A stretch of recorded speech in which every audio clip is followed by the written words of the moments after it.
आज बजट सत्र का चौथा दिन है और आज सत्र में 12 संशोधन विधेयक पास कराए जाने हैं, जिसमें बुधवार और गुरुवार को टेबल किए गए भू कानून संशोधन विधेयक और पूर्व विधायकों के पेंशन में बढ़ोतरी संबंधी विधेयक पास कराए जाएंगे। साथ ही खिलाड़ियों को क्षैतिज आरक्षण विधेयक, दिव्यांग, फ्रीडम फाइटर आश्रितों, पूर्व सैनिकों के लिए आरक्षण विधेयक भी पास कराए जाने हैं। भू कानून संशोधन विधेयक पर सदन में चर्चा के दौरान हंगामा भी देखने को मिल सकता है और विपक्ष विधेयक को प्रवर समिति को रेफर किए जाने की मांग कर सकता है। इसी के साथ सदन में आज बजट पर विभागवार भी चर्चा होनी है। प्रश्नकाल में मंत्री सौरभ बहुगुणा, गणेश जोशी के विभागों के सवाल आने हैं।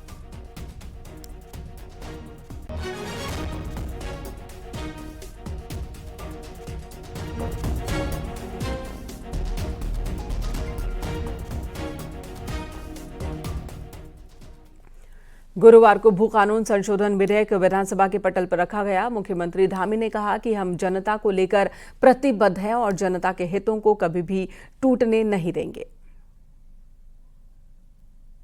भू कानून इस राज्य के लोगों की भावनाओं के अनुरूप उसको प्रावधानित किया गया है और लंबे समय से राज्य के लोग भू कानून की मांग करते रहे हैं, कानून की बात करते रहे हैं, कुछ प्रावधानों की बात करते रहे हैं। उसके लिए हमने पिछले सत्र में जो हमारा गैरसैंण में आयोजित हुआ था, उसके बाद से लगातार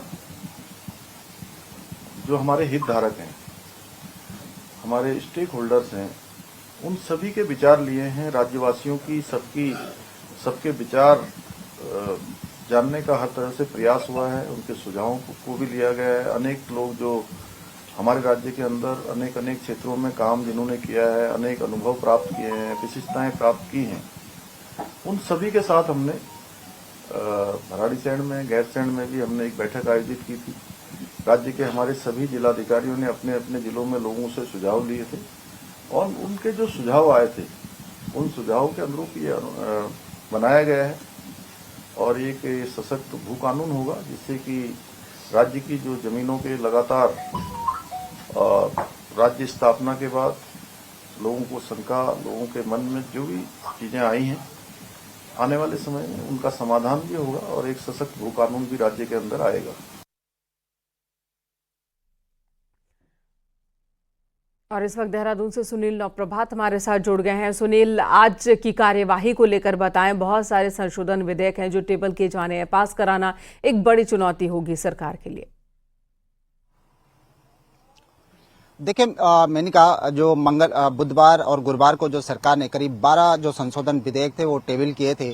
आज कोशिश होगी कि इन 12 के 12 को सरकार सदन से पास करा ले, सदन की मोहर इन पर लगा ले। और इनमें जो सबसे महत्वपूर्ण है, जो चर्चा का विषय बना है, वो है भू कानून संशोधन विधेयक, जो सरकार जनता की लंबी मांग के बाद जिस तरह से मुख्यमंत्री धामी ने कहा था कि हम इस बजट सेशन में भू कानून संशोधन विधेयक लाएंगे, तो सरकार वो विधेयक ला चुकी है, वो टेबल भी हो चुका है। आज उस पर चर्चा सदन के अंदर हो सकती है और जो कार्यसूची है विधानसभा की, उसमें बताया गया है कि विपक्ष इस पर अपना विरोध जता सकता है। विपक्ष को बहुत सारी खामियां इसमें नजर आती हैं, तो विपक्ष ये मांग कर सकता है कि इसको फिलहाल 1 महीने के लिए प्रवर समिति के अधीन किया जाए, ताकि प्रवर समिति इस पर पूरी तरह से विचार करे और फिर एक ठोस भू कानून अस्तित्व में आए। तो आज सरकार की कोशिश होगी कि वो भू कानून पर चर्चा के दौरान विपक्ष को सेटिस्फाइड करे कि जो भू कानून उसने बनाया है वो ठोस भू कानून है, और उसकी कोशिश होगी कि वो किसी भी तरह इसको पास करा ले।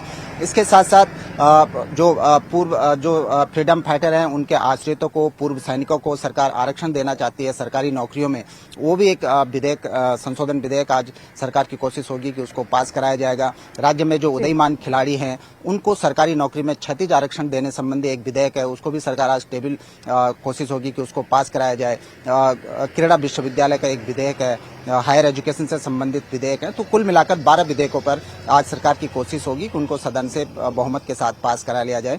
प्रश्नकाल में आज मंत्री गणेश जोशी और मंत्री सौरभ बहुगुणा के जो विभाग हैं, कृषि, उद्यान, कौशल विकास, पशुपालन, इनसे जुड़े हुए पर्सन आज प्रश्नकाल में आएंगे। तो दूसरी ओर विपक्ष आज करप्शन के मुद्दे पर सदन में बात रखने वाला है। विभिन्न विभागों में जो इस दौरान भ्रष्टाचार के मामले सामने आए, चाहे उद्यान विभाग की बात हो, कोऑपरेटिव की बात हो, इन तमाम विषयों पर आज जो विपक्ष है वो सदन में आज हंगामा कर सकता है, सवाल सुनील, आपने पक्ष विपक्ष दोनों की रणनीति बता दी। लेकिन सवाल ये भी है कि भू कानून संशोधन विधेयक, उसे लेकर विपक्ष की आपत्ति क्या है? क्या प्रवर समिति को भेजे जाने की मांग विपक्ष की ओर से रखी जा सकती है? बिल्कुल, मैंने कहा जो भू कानून संशोधन विधेयक है, चूंकि अभी पूरी तरह से जनता के सामने नहीं आ पाया है कि इस विधेयक के अंदर क्या है, क्योंकि जब हमने इस संबंध में विपक्ष से भी बातचीत करने की कोशिश की तो विपक्ष का कहना था कि जब इसका मसौदा सामने आएगा उसके बाद ही कुछ कहा जा सकता है। तो कल इसका ड्राफ्ट सभी को दे दिया गया, विपक्ष के सामने भी इसका ड्राफ्ट पड़ा हुआ है। आज इसकी स्टडी विपक्ष करेगा और फिर उसके बाद सदन में ये बात रखेगा, क्योंकि भू कानून का जो ड्राफ्ट है उसमें कई चीजें हैं। जिस तरह से इसमें कहा गया है कि पहाड़ों में खासकर 11 जिलों में हरिद्वार और उधम सिंह नगर को छोड़कर बाकी जिलों में कोई भी बाहरी प्रदेश का व्यक्ति जमीन नहीं खरीद सकता। सिर्फ जो नगर निकाय, नगर पालिका, नगर निगम जो क्षेत्र हैं वहां पर ही केवल 250 वर्ग मीटर तक जमीन खरीद सकता है। लेकिन हरिद्वार और उधम सिंह नगर जिले को इसको लेकर छूट है। हरिद्वार में आपने सुना बसपा के जो विधायक हैं मोहम्मद शहजाद, उनका कहना था कि हरिद्वार में 70% जो जमीन है काश्तकारों की वो अब तक बिक चुकी है, उसको औने पौने दामों पर लोग खरीद चुके हैं, लिहाजा हरिद्वार को भी इस कैटेगरी में शामिल किया जाना चाहिए। वही सरकार का पक्ष है कि चूंकि हरिद्वार और उधम सिंह नगर ये ऐसे क्षेत्र हैं जहां पर इंडस्ट्रियल एरिया है, बड़े पैमाने पर यहाँ पर एमओयू भी साइन हुए हैं इन्वेस्टर समिट के दौरान, इसीलिए इनको छूट दी गई। तो इन तमाम मुद्दों को लेकर आज सदन में गतिरोध देखने को मिल सकता है और विपक्ष की ये पुरजोर मांग होगी कि इसको प्रवर समिति को सौंप दिया जाए। जी ठीक है, धन्यवाद सुनील इस वक्त पूरी जानकारी देने के लिए। तो विस्तार से हमारे सहयोगी ने बताया कि आज पक्ष और विपक्ष दोनों की रणनीति क्या होने वाली है। विपक्ष के सामने कई सवाल विपक्ष सत्ता पक्ष के सामने रखने वाला है और चुनौती पेश करने वाला है। इधर गुरुवार को उत्तराखंड का इस साल का बजट पेश किया गया और इस साल 1,01,034 करोड़ का भारी भरकम बजट पेश किया गया। पहली बार 1 लाख करोड़ से ज्यादा का बजट पेश हुआ है। उत्तराखंड में वित्त मंत्री प्रेमचंद अग्रवाल ने बजट पेश किया और कहा कि ये बजट नमो पर आधारित है, जिसमें N का मतलब है नवाचार, A का मतलब है आत्मनिर्भर, M का मतलब है महान विरासत और O का मतलब है अर्थ ओजस्वी। बजट पेश करते हुए वित्त मंत्री ने कहा कि यह बजट भविष्य का रोड मैप है। बजट में 7 बिंदुओं पर फोकस किया गया है, जिसमें कृषि, उद्योग, ऊर्जा, अवसंरचना, संयोजकता, पर्यटन और आयुष है। उन्होंने कहा कि यूसीसी लागू करने वाला पहला राज्य उत्तराखंड बन गया है और इस साल से शीतकालीन चारधाम यात्रा का आयोजन शुरू किया गया है। राज्य में सफल नेशनल गेम्स का आयोजन किया गया है, जिसमें राज्य के खिलाड़ियों ने अच्छा प्रदर्शन किया है।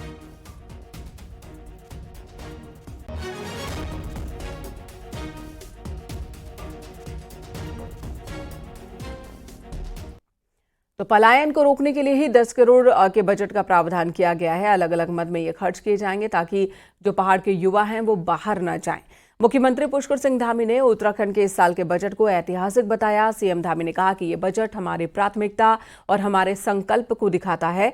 सीएम ने यह भी कहा कि राज्य के पहले बजट की तुलना में ये बजट 24 गुना ज्यादा है और इस बार इस बजट को नमो थीम पर बनाया गया है। सीएम धामी ने कहा कि बजट को लीक से हटकर बनाया गया है और ये बजट नहीं बल्कि आदर्श उत्तराखंड बनाने का हमारा संकल्प है।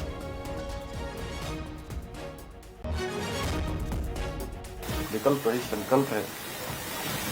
मेरा मानना है कि ये बजट हमारी प्राथमिकताएं और हमारे संकल्पों को पूरा करने का पूरा विजन प्रस्तुत करता है और हमारी सरकार की जो अर्थ को लेकर, वित्त को लेकर जो रोड मैप है, जो भविष्य की योजनाएं हैं, उसको भी प्रस्तुत करता है। ये हमारे लिए अत्यंत गर्व का विषय है कि राज्य निर्माण के इस रजत जयंती वर्ष में हमारे राज्य का जो बजट का आकार है वो उसने 1 लाख करोड़ को पार किया है, जो पिछले वर्ष की तुलना में लगभग 13% अधिक है। हमने इसमें इकोलॉजी, इकोनॉमी, इनोवेशन, इंक्लूसिव और सस्टेनेबल डेवलपमेंट के साथ साथ टेक्नोलॉजी और अकाउंटेबिलिटी के व्यापक फ्रेमवर्क को ध्यान में रखते हुए इस बजट को बनाया है। इस बजट में हमने वेंचर फंड की स्थापना की है। चीजें आई हैं। इधर रेखा गुप्ता दिल्ली की नई मुख्यमंत्री बनी। सीएम धामी ने गुरुवार को दिल्ली में रेखा गुप्ता से मुलाकात की और उन्हें नई जिम्मेदारी के लिए बधाई और शुभकामनाएं दी। सीएम ने कहा कि दिल्ली अब विकास के नए आयाम स्थापित करेगी और जनता की आकांक्षाओं को पूरा करने में सरकार सफल होगी। सीएम धामी और सीएम रेखा गुप्ता की मुलाकात की ये तस्वीरें सामने आई और इन तस्वीरों के साथ ही सीएम धामी ने रेखा गुप्ता को बधाई दी है। साथ ही कहा है कि दिल्ली में अब विकास की रफ्तार बढ़ेगी।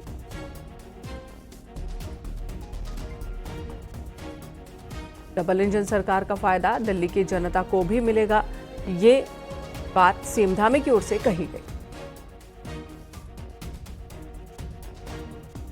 और आज से उत्तराखंड बोर्ड की 10वीं की परीक्षाएं शुरू हो रही हैं। 10वीं का पहला पेपर हिंदी का होगा, वहीं 12वीं क्लास के स्टूडेंट के एग्जाम 27 फरवरी से शुरू होंगे। बोर्ड एग्जाम्स को लेकर एग्जामिनेशन सेंटर्स पर दिनों दिन तैयारियां की जा रही है। इस बार उत्तराखंड बोर्ड के एग्जाम 1245 सेंटर्स पर होंगे, जिनमें हाई स्कूल में 1,13,688 स्टूडेंट्स और इंटर में 1,09,699 परीक्षार्थी शामिल होंगे। सीबीएसई की तरह ही अब उत्तराखंड बोर्ड के एग्जाम्स भी फरवरी में ही होते हैं और ऐसे में नकल विहीन एग्जाम करवाने को लेकर अधिकारी टीचर्स मेहनत कर रहे हैं, एक्सरसाइज में जुटे हैं। पर्यवेक्षक की स्कूल में मीटिंग से लेकर सीटिंग अरेंजमेंट पर काम किया जा रहा है।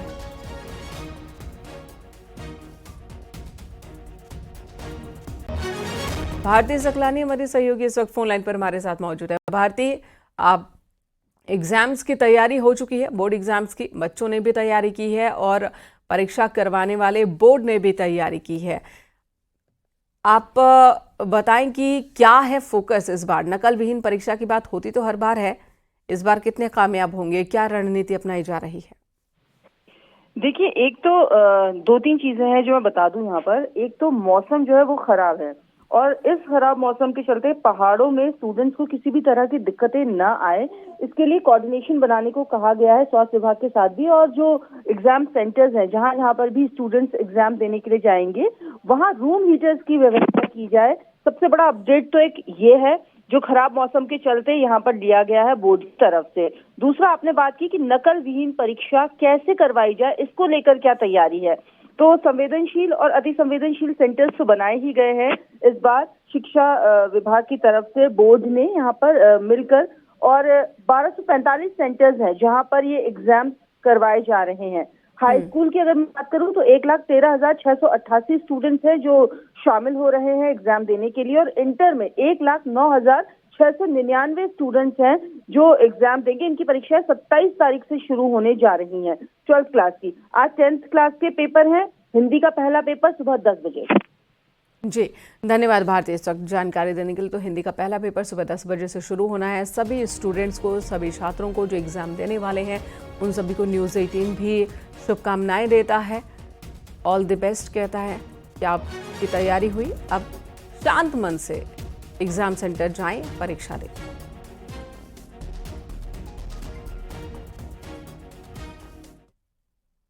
इधर बागेश्वर में बीडी पांडे परिसर की छत से गिरकर गंभीर रूप से घायल हो गया, तो वहीं घायल छात्र को हायर सेंटर ले जा रही 108 एम्बुलेंस रास्ते में ही खराब हो गई।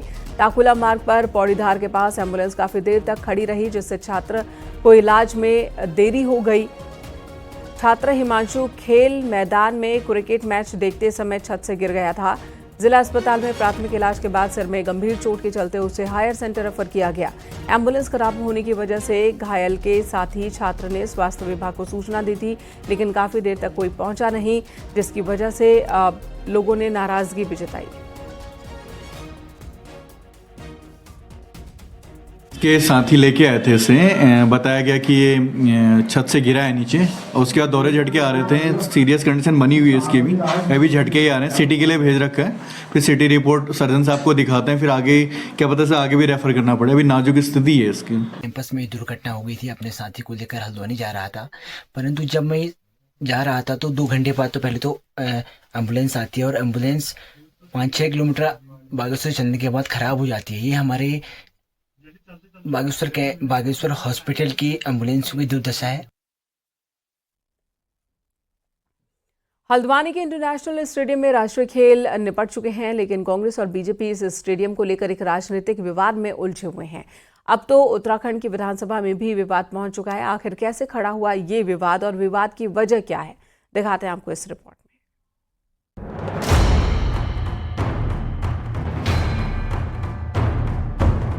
हल्द्वानी के इस इंदिरा गांधी इंटरनेशनल स्टेडियम में राष्ट्रीय खेलों की चकाचौंध थम चुकी है, लेकिन इस सब के बीच स्टेडियम कांग्रेस और बीजेपी का राजनीतिक दंगल बन चुका है। राष्ट्रीय खेल कराने के लिए बीजेपी जहां अपनी पीठ थपथपा रही है, वहीं कांग्रेस नेता और पूर्व सीएम हरीश रावत ने पहले इसे खुद का बनाया और फिर एनडी तिवारी का बनाया स्टेडियम बताकर कहानी में नया ट्विस्ट ला दिया है। अब तो हल्द्वानी के विधायक सुमित हृदयेश ने इस मामले को विधानसभा में भी उठा डाला। इंदिरा गांधी स्पोर्ट्स कॉम्प्लेक्स जो हल्द्वानी में दोनों कांग्रेस की सरकार में जो बने, उनके नामों का उल्लेख उस इनविटेशन में या आपकी पत्रावली में या आपने कहीं उसका क्यों नहीं मेंशन करा नाम? आपने केवल वहां पे लिखा IGSC Indira Gandhi sports complex. दूसरी तरफ बीजेपी का दावा है कि हल्द्वानी में बने इंटरनेशनल स्टेडियम की सोच उनकी सरकार की थी, लेकिन उत्तराखंड कांग्रेस के नेताओं ने साल 2007 से 2012 तक इस स्टेडियम बनने की राह में कई रोड़े अटकाए और इसके लिए अपनी केंद्र सरकार का भी इस्तेमाल किया। बीजेपी इसे एक कदम आगे निकलकर अटल बिहारी वाजपेयी की देन करार दे रही है। श्री अटल जी द्वारा जो उत्तराखंड को विशेष राज्य का दर्जा दिया गया था, उसमें 90% अनुदान केंद्र सरकार का था। उसके आधार पर यह स्टेडियम का निर्माण हुआ। भारतीय जनता पार्टी की अटल जी की सरकार द्वारा जो विशेष राज्य का दर्जा उत्तराखंड को दिया गया था, उस आधार पर इस उत्तराखंड में स्टेडियम को बनाया गया था। जाहिर है स्टेडियम को लेकर बीजेपी और कांग्रेस को लेकर अपने अपने दावे हैं, लेकिन इसके कॉन्सेप्ट के काम बीजेपी सरकार के समय में शुरू हुआ और स्टेडियम बनाने का काम कांग्रेस सरकार ने किया, जबकि सीएम धामी ने यहाँ राष्ट्रीय खेल करवाए। हल्द्वानी से न्यूज़ 18 के लिए शैलेंद्र नेगी की रिपोर्ट।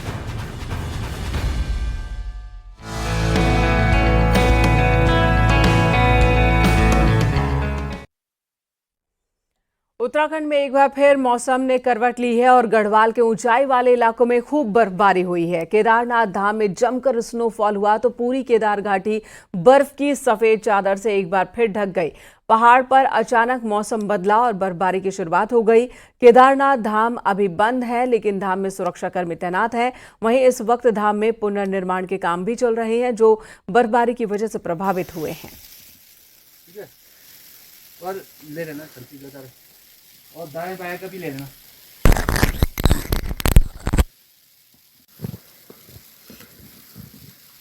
मंदिर का दिखाओ जाए। चमोली जिले में हुई बर्फबारी से औली जोशीमठ रोड पर पूरी तरह से बर्फ की सफेद चादर ढकी है, जिसकी वजह से कई पर्यटकों की गाड़ियां भी फंसने लगी।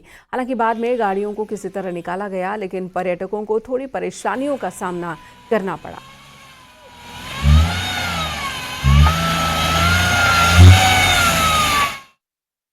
हम नागपुर से हैं जी, और हमारी दो गाड़ी ऊपर फंस गई है औली में। हमारे जो जिप्सी वाले भैया हैं राजा, वो इतनी हेल्प हम लोग की कर रहे हैं, जो हम लोग को बहुत सेफली हम लोगों को नीचे तक पहुंचा रहे हैं। हम पहाड़ से ही है, बट इतनी बर्फ गिरते हुए और इतनी ज़्यादा बर्फ गिरते हुए कभी नहीं देखा। ऊपर तो बहुत ही अच्छा है। अब एक तरफ तो गढ़वाल के ऊंचाई वाले इलाकों में जबरदस्त बर्फबारी हो रही है, तो वहीं दूसरी तरफ कुमाऊं के इलाके महीनों से सूखे पड़े हैं। हालात ऐसे हैं कि लंबे वक्त से यहां बारिश और बर्फबारी का इंतजार ही हो रहा है। मौसम की इसी बेरुखी से अब धार्मिक यात्राओं का वक्त भी बदला जाने लगा है।